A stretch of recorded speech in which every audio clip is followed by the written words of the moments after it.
കേരളക്കര ഒന്നാകെ ഉറ്റുനോക്കുന്ന കേസാണ് കൊച്ചിയിൽ നടി ആക്രമിക്കപ്പെട്ട സംഭവം.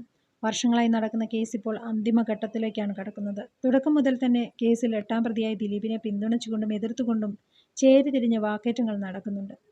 2017 ഫെബ്രുവരി 17-നാണ് തൃശ്ശൂരിൽ നിന്ന് കൊച്ചിയിലേക്കുള്ള യാത്രയ്ക്കിടെ നടി ആക്രമിക്കപ്പെട്ടത്. കൊട്ടേഷൻ സംഘം ആദ്യം പിടിയിലായ കേസിൽ മാസങ്ങൾ പിന്നിട്ടപ്പോഴാണ് ദിലീപിന്റെ പേര് ഉയർന്നു വന്നത്. പിന്നാലെ നടന്റെ അറസ്റ്റും രേഖപ്പെടുത്തിയിരുന്നു.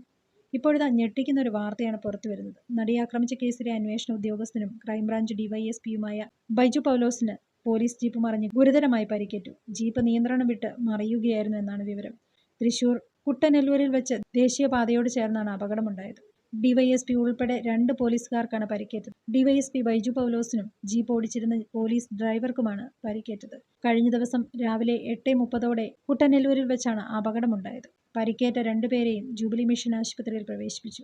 അപകടത്തിൽ ബൈജു പൗലോസിന്റെ കൈയൊടിഞ്ഞു. കൂടാതെ ദേഹമാസകലം പരിക്കുകളുണ്ട്. ജീപ്പ് ഓടിച്ചിരുന്ന ക്രൈംബ്രാഞ്ച് ഡ്രൈവർ പത്മകുമാറിനും പരിക്കേറ്റിട്ടുണ്ട്. എറണാകുളത്ത് നിന്ന് തൃശൂർ പോലീസ് അക്കാദമിയിലേക്ക് കോഴ്സിൽ പങ്കെടുക്കാൻ പോവുകയായിരുന്നു ഡിവൈഎസ്പി ബൈജു പൗലോസ്. തൃശ്ശൂരിൽ നിന്ന് മണ്ണുത്തിയിലേക്ക് പോകുന്ന പ്രധാന ഹൈവേയോട് ചേർന്ന് കുട്ടനെല്ലൂർ മേൽപ്പാലം കഴിഞ്ഞിറങ്ങുന്ന ഭാഗത്താണ് അപകടം നടന്നത്.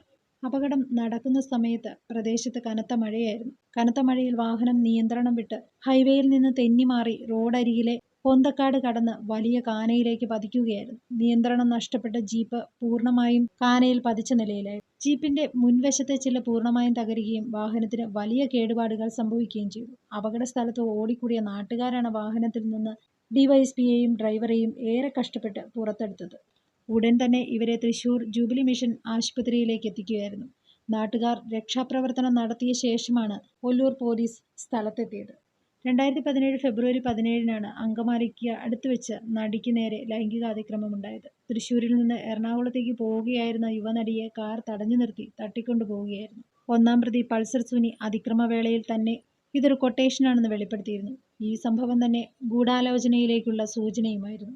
നടിയുമായി ശത്രുതയുണ്ടായിരുന്ന നടൻ ദിലീപിന് നേരെ അന്നു തന്നെ സംശയമുണർന്നിരുന്നു. പിന്നീട് പൾസർ സുനി ജയിലിൽ നിന്ന് ദിലീപിനെ ബന്ധപ്പെടാൻ ശ്രമിച്ചത് അന്വേഷണത്തിൽ നിർണായകമായി. ഇതേ തുടർന്ന് നടൻ ദിലീപിനെ ആലുവ പോലീസ് ക്ലബിലേക്ക് വിളിച്ചു വരുത്തി 13 മണിക്കൂർ ചോദ്യം ചെയ്തു. തുടർന്ന് 2017 ജൂലൈ 10-ന് അറസ്റ്റ് ചെയ്യുകയും ചെയ്തു. 85 ദിവസത്തെ ജയിൽവാസത്തിനൊടുവിലായിരുന്നു അന്ന് ദിലീപിന് ജാമ്യം ലഭിച്ചത്. പിന്നീട് ഈ കേസിൽ അസാധാരണമായ നിരവധി സംഭവങ്ങളാണ് ഉണ്ടായത്. പ്രതിയായ ദിലീപ് 57 തവണയാണ് വിവിധ ഹർജികളുമായി വിവിധ കോടതികളെ സമീപിച്ചത്. വിചാരണ നടപടികൾ വൈകുന്നതിന് ഇതൊരു കാരണവുമായിരുന്നു. അതേസമയം ഡിവൈഎസ്പി ബൈജു പൗലോസിനുണ്ടായ ഈ അപകടം മനഃപൂർവ്വം ആരൊക്കെയോ സൃഷ്ടിച്ചതാണെന്നും പിന്നിൽ ഗൂഢാലോചന ഉണ്ടെന്നും ഒരുപാട് പേർ കമന്റുകളായി പറയുന്നു. ദിലീപിന്റെ പേരും ഇതിലേക്ക് വലിച്ചിഴക്കപ്പെടുന്നുണ്ട് എന്ന കാര്യം പറയാതെ വയ്യ.